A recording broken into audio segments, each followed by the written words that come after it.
Hola, ¿qué tal? Que el Señor les bendiga.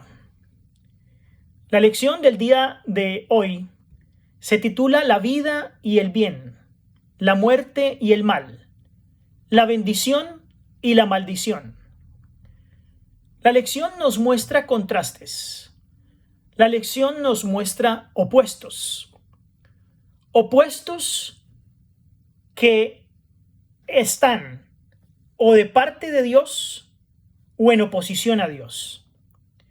El día de ayer aprendimos que no es posible estar con el mundo, transigir con el mundo y recibir las bendiciones de Dios o estar con Dios.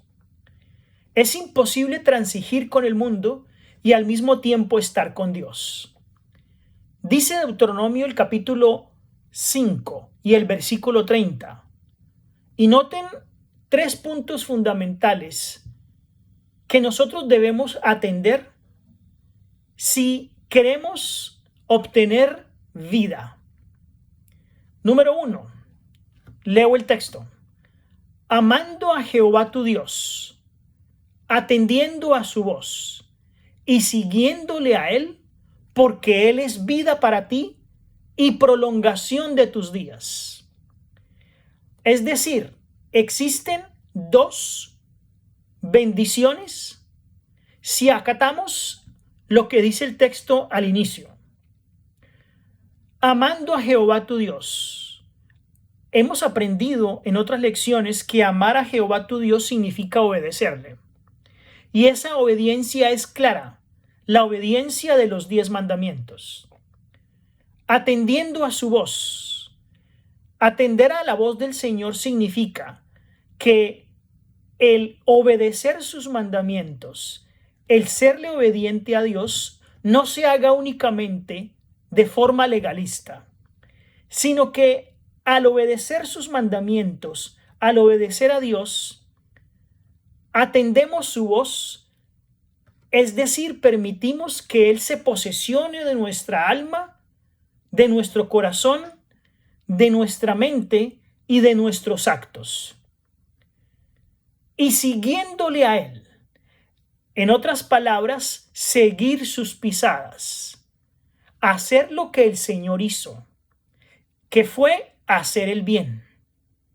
Noten cómo estos tres puntos básicos están juntos y hacen parte de lo que conocemos como la santificación.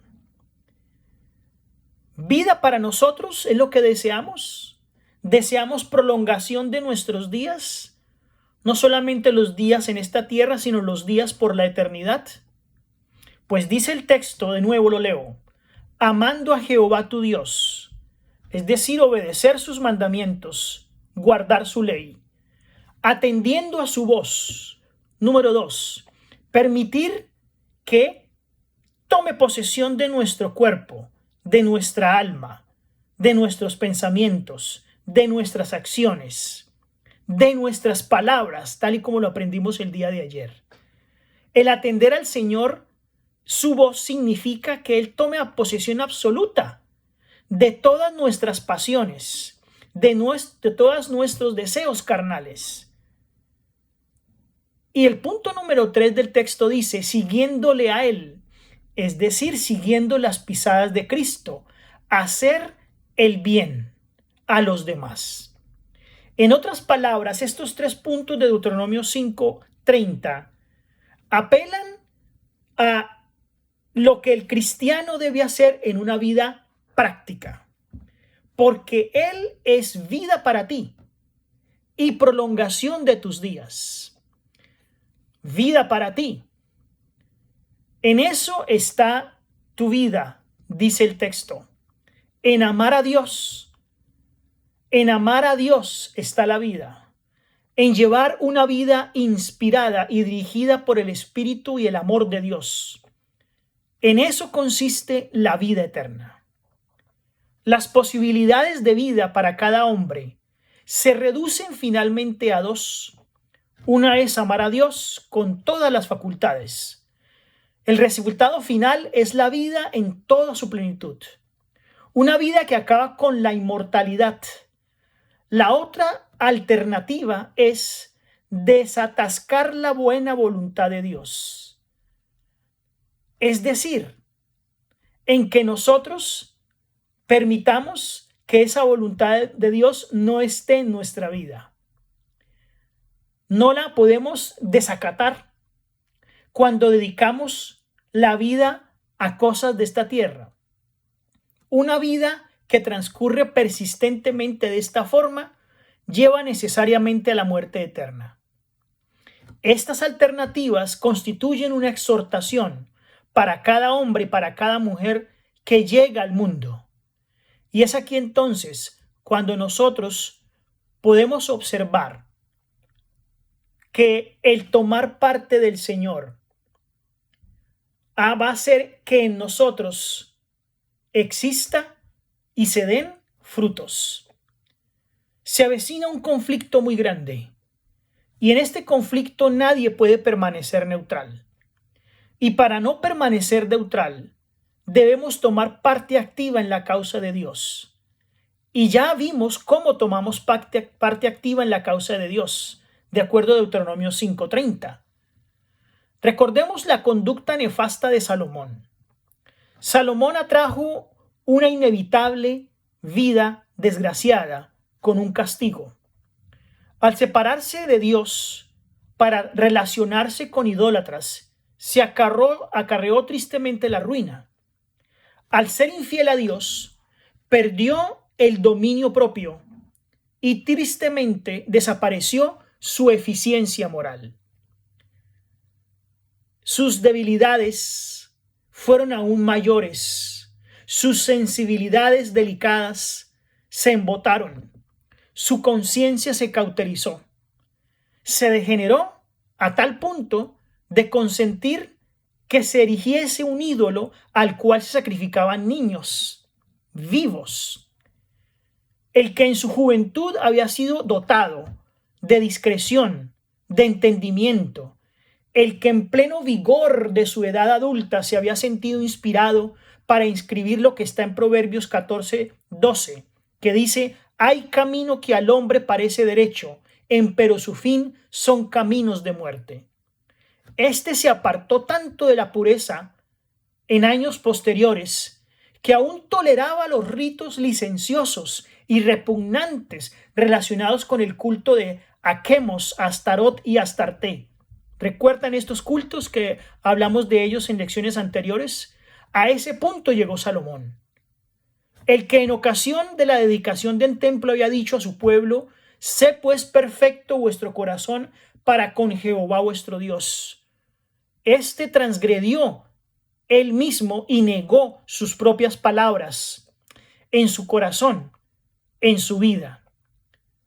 Consideró erróneamente la libertad como licencia y procuró que a costo unir la luz con las tinieblas, el bien con el mal, la pureza con la impureza, Cristo con Belial, llevara a un fin muy triste. Y esto es justamente lo que Dios nos pide: tomar parte para bendición, tomar parte del lado del bien. La fe de Salomón quedó suplantada por dudas aún ateas. La incredulidad destruía su vida, su felicidad, debilitaba sus principios, degradaba realmente su vida. Hoy en día los cristianos deben mantenerse distintos y separados del mundo, de su espíritu y de su influencia. Dios tiene pleno poder para guardarnos en el mundo y de esto no tengamos la menor duda. Pero nosotros debemos formar parte de Él. Debemos apostar por Él. El amor de Dios no es incierto, no es fluctuante. Él siempre vela por sus hijos con un cuidado realmente inconmensurable. Pero Él requiere una fidelidad indivisa. Él requiere un corazón totalmente parcial, de la mano y del lado de Él. Ninguno puede servir a dos señores, porque aborrece al uno y ama al otro, o se llega al uno y menosprecia al otro. No podemos servir a Dios y a Mamón al mismo tiempo. Cualquiera que entregue el orgullo, la ambición, una vida mancillada a su corazón, no tendrá necesidad absoluta de Dios. Cerremos nuestros corazones, enfrentemos esas pasiones, enfrentemos toda tendencia al mal, tomemos decisión de refrenar esto. El que procura glorificarse a sí mismo se encontrará destituido de la gracia de Dios. Tomemos, hermanos, los gozos satisfactorios de vivir de la mano del Señor, y así nuestra vida será una vida triunfante en Cristo Jesús. Que Dios les bendiga.